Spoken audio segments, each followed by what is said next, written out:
నేను కొన్ని బుక్స్ కూడా ఈ విషయంలో రాస్తూ ఉన్నాను వరుసగా 1 2 3 4 ఇలా సిరీస్ ఆఫ్ బుక్స్ నేను రాస్తాను.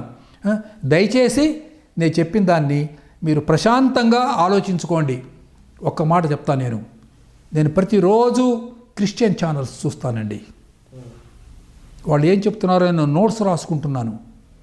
సతీష్ కుమార్ చెప్పే పెట్ట కథలన్నీ రాసుకున్నా. హరికథలో పెట్ట కథలు, మొత్తం పెట్ట కథలన్నీ నా దగ్గర ఉన్నాయి, నేను రాసి పెట్టుకున్నా. అలాగే జైపాల్ గారు, ఎన్ జయపాల్ అతని పేరు.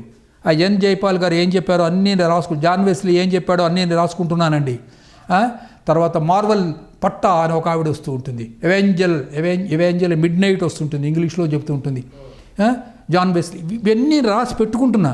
వీళ్ళు ఏం చెప్తున్నారు, వీళ్ళు చెప్తున్న సత్యం ఏమన్నా ఉందా, అసత్యం ఉందా, ఇది కేవలం ప్రచారమేనా, జనాన్ని మోసం చేయడం కోసం ఇలా చెప్తున్నారా, లేక నిజంగా వీళ్ళు నమ్మి చెబుతున్నారా?